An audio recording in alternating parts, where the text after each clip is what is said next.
Hello guys! Kumusta kayo? So ngayon nandito ulit tayo sa ating playground, no? Dito sa ating farm.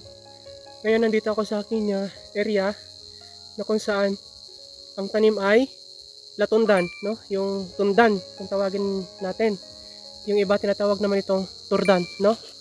So hindi ko alam dito sa mga latundan ko at common nangyayari talaga kahit saan. Yung nagkakasakit yung puno ng latundan, no? Naninilaw siya. Disease siya pero hindi ko siya alam kung ano talaga yung common na tawag sa kanya na disease. Pero naninilaw siya guys, no? Kasi nung dito dati, mga dati na itong tanim dito, nung nilinis ko to. Tapos, nung lumaon, may mga sumibol. Ito ay mga dati ng tanim dito, nung dating nagkakaingin dito, no? So ngayon nung nilinis ko ay mga sumibol, malulusog naman yung sibol. At yung mga sibol, kasi kailangan, hinabol ko nga rin makapagparami ng suhi, ng similya, pinagkakalat ko siya ng tanim. So yung mga suhi niya, ang lulusog naman, no? Hindi mo siya makitaan ng sakit. Pero nung naitanim ko siya, no? After a year, lumago na siya. Yung iba nga, may mga nakapagbunga na, napagtibaan ko na din. So yung iba kasi, naninilaw. Ayan o. Diba? Hindi ko alam kung ano yung dahilan. Pero, pag tinabas kasi ito guys, yung gitna niyan, ano na siya, kulay brown. Kulay brown na siya. So, ibig sabihin, may sakit talaga siya, no? Kasi yung siguro yung sa pinakabungo niyan, yun na talaga yung may epekto. At hindi ko alam kung paano remedyohan. Kung paano yung paggagamot, no? Wala, hindi ko alam, pero susubukan ko ngang i-search para malaman kahit paano magkaroon tayo ng konting knowledge para sa pagpuksa ng ganitong mga sakit. Pero ang sabi talaga kasi nila, kapag ganito daw talagang maulan, kahinaan nito ng mga latundan o tsaka lakatan. Yung basang-basa na tubig, nagkakaroon talaga sila ng disease. So ito na nga, ayun, no? Ito yung area na pa-slope or yung pabanglid na kung tawagin sa Bisaya, no? Ito yung tinamnan ko ng latundan kasi nga ang latundan medyo matibay siya pagdating sa hangin, no? At may pagkamakunat yung katawan niya. Unlike sa lakatan, ang lakatan ay kailangan talagang nasa medyo nalaliman na area siya. Kasi ang lakatan ay napaka-maselan pagdating sa hangin, no?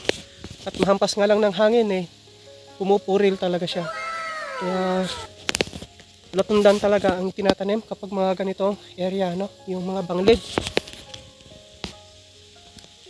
Ayan, no? See? Makikita nyo. Diba?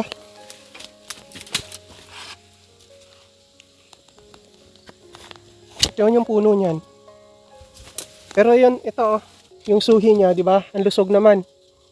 Oh, wala siyang maanong sakit.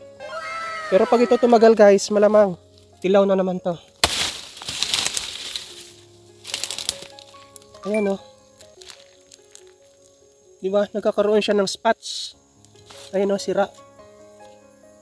Di ba? Yan. Tapos ang iba niyan, minsan kapag may natatabas pa ako nito, itong gitna na to, oh.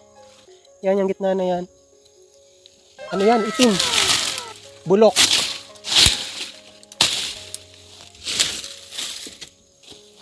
Ewan ko kung paano ito kapupuksa itong ganitong disease. Ayan, no, no? Sayang, ang lalaki na eh. Kaya ang ginagawa ko lang dito, tinatabas ko lang.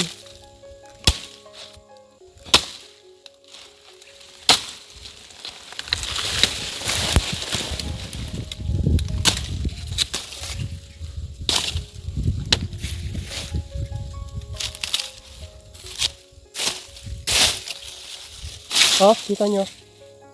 Di ba? Brown. Baka may alam kayo guys, no? Kung ano yung pwedeng panggamot sa mga ganito. Kasi talagang sayang din naman. Ang tagal pa naman magpalaki ng mga ganito. Tapos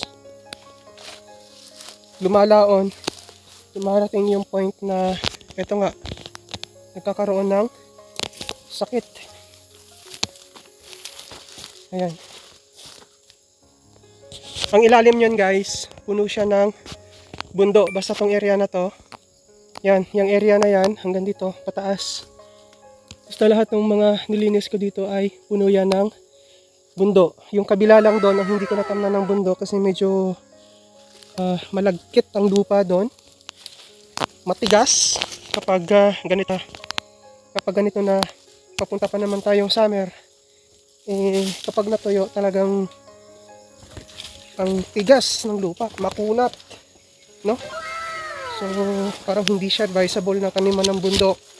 Kasi ang gusto ng bundo ay medyo sandy, yung lupa, medyo mabuhangin-buhangin, no? Or yung mabuhaghag. So, loam, na kung tawagin nila, no? So, ayan. At kung mapapansin nyo, kailangan itong tatanggalan ulit ng mga dahon, yung mga saging dito. Yung mga patay na dahon, no? Kailangan matrim. So, ayan. Ngayon na ulit tayo nakaahon, gawa ng after New Year, nakaraang araw ay maulan. No? Masama ang panahon. Inuubo-ubo pa naman tayo. Sipon kapag gabi. So, ayan. So, ayun lang muna guys, no? Yung update. At thank you for watching and see you on our future vlogs. Bye!